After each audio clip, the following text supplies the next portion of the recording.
proposals in Alaska, and even as far away as Maine. I hear from my constituents about this all the time because I do think we think of these as national treasures. In terms of the logging rights, as you mentioned, the president just said we're going to plant 1 million trees, and we don't need to cut down trees in areas where we should be protecting them. And obviously, there's appropriate places for forestry harvesting. My state is one of them, but there are places in public lands where we shouldn't be doing that.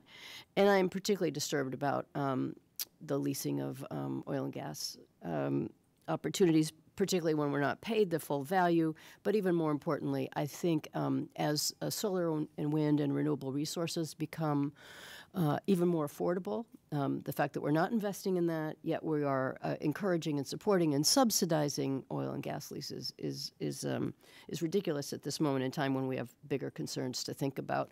I just heard someone give a talk that said 5 years ago, 1% in 1% of the world, solar and wind was more financially feasible than oil and gas. 5 years later, today, in 2/3 of the world, it is more cost-effective to invest in solar and wind. So the very idea that we're supporting that is unthinkable. It also makes a lot of those resources subprime, and so over time, the reason the value is going down is because it's increasingly less valuable. There's a reason these companies want, a cheaper, no expense to their bid, is because they know in the future there's not going to be much support for it. So it's just bad policy all the way, and of course, being